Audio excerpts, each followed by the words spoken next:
بسم الله الرحمن الرحیم.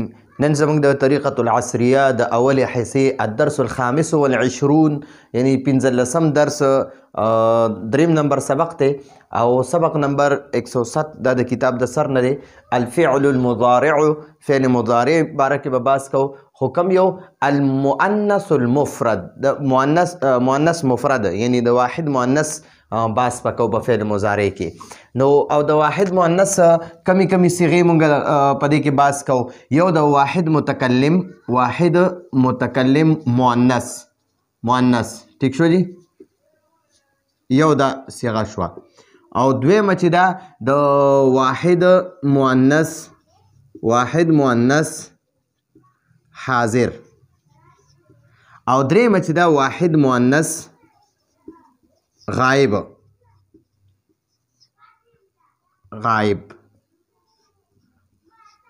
ٹھیک شو. نو دا درې مؤنث دا درې دغه دي. نو د واحد مؤنث هغه چې دی کنه نو هغه واحد مؤنث متکلم هغه افتح دی، افتح. او واحد مؤنث حاضر تفتحین.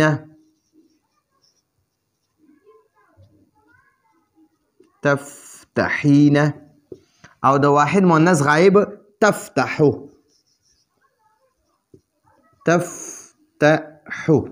د افتح معنی ده زه کولاوم، تفتحین معنی ده ته کولاوې، ته یوه ښځه کولاوې، او تفتح معنی ده هغه یوه ښځه کولاوی، ټیک شو جی. نو د دې دریو صیغو زمونږ دا مشق شروع دی جی.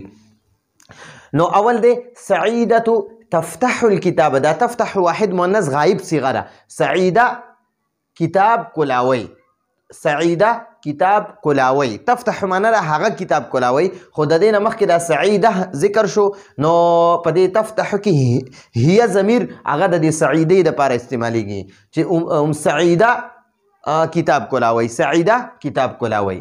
نعیمة تأخذ الكتاب. نعیمه کتاب اخلی یا کتاب نیسی. او جمیلة تقرأ الرسالة. جمیله دا د جنۍ نوم دی.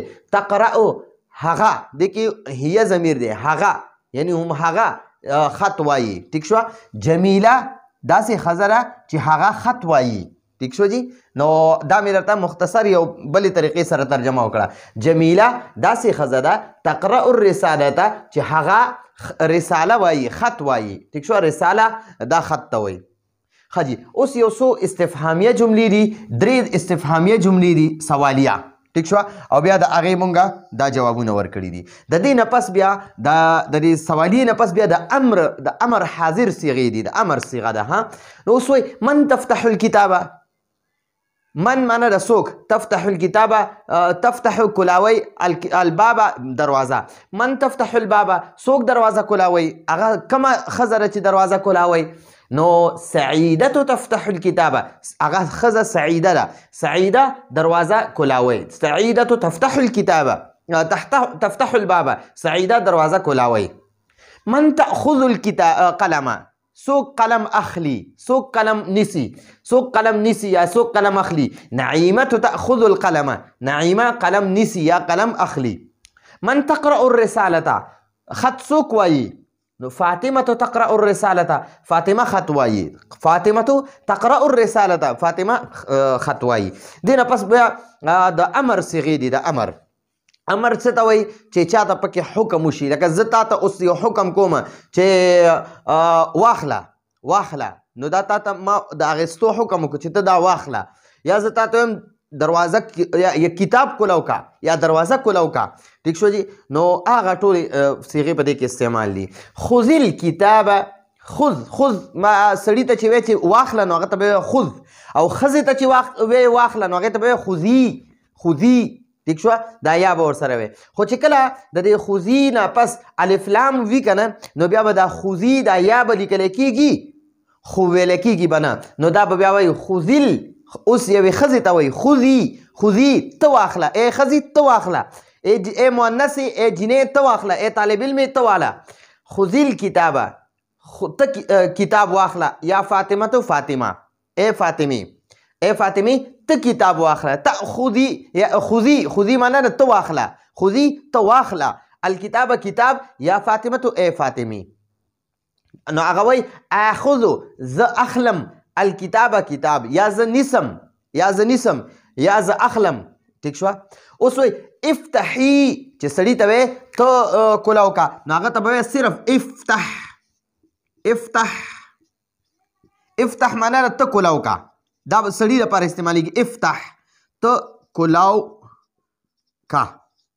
او ښځې دپاره راځي افتحي، د ح سره به یا ساکن هم وي. د مذکر هغې کې به د امر صیغه چې ده هغې کې به د ح ساکن وي، دې سره به یا نه لګي. افتح ته کولاو کا. او چې مؤنث وي هغې سره به دا یا لګي. افتحي الکتابه، ته دروازه کولاو کا، ته دروازه کولاو کا. نو هغه وایي افتح الکتابه، افتح الکتابه، ته کتاب کولاو کا. افتحي الکتابه، افتحي الکتاب، افتحي ای جینې ته کولاو کا الکتاب کتاب. نو هغه وایي آخذو زه کولاوم، یا افتحو زه کولاوم الکتاب کتاب. ٹھیک شوه. اوس بلې جینۍ ته وایي اقرئي، ای جینې ته اولوله، ته ووایه الکتاب کتاب. ٹھیک شوه. نو هغه څه ورته وایه، جینۍ ورله څه جواب ورکوي؟ اقرأ الکتابه، زه کتاب لولم، زه کتاب وایم. بیا یو سعیده یوه جینۍ ده، هغې ته وایي افتحي الباب یا سعیده. نو داسې وایه افتحي الباب یا سعیده، افتحي الباب یا سعیده، ای سعیده ته دروازه کولاو کا. نو هغه ورته وایي افتحوا الباب، زه دروازه کولاوم، افتحوا الباب زه دروازه کولاوم. ٹھیک شو جی. نو ما خو تاسو ته وي چې سړي ته وایي ته کتاب کولاو کا، نو هغه ته وایي افتح الکتاب، افتح الباب. او چې ښځې ته وایي ته کولاو کا، نو هغې ته وایي افتحي الکتاب. ٹھیک شو. اوس سړي دپاره چې دی چې سړي ته وایي ته ووایه، نو هغه ته به وایي اقرأ، دا حمزه به ساکن وي. او چې ښځې ته وایي ته ووایه، نو هغې ته به وایي اقرئي، داسې به وایي اقرئي ته ووایه. ٹھیک شو جي. ښه. اوس دا ښکته یو څو درې جملې راکړې. حمیدة تفتح الشباک، حمیده کړکۍ کولاوی، شباک کړکۍ ته وایي. وتغلق الباب، او هغه دروازه بندی. تغلقو کې هي ضمیر دی، هغه د دغې حمیدې ته راجع دی، یعنی حمیده هم هغه، یعنی هغه دروازه کولاوی. وتقرأ الکتاب، او هغه کتاب لولي، هغه کتاب وایي. نو دا زمونږ سره الدرس الخامس والعشرون یعنی 15 درس ختم شو. انشاءالله د دې نه پس به بیا د 15 درس چې کوم تمرین دی هغه به حل کوو. نو راتلونکي درس پر اجازت غواړو. هذا هو المرام والله اعلم بحقيقة الكلام.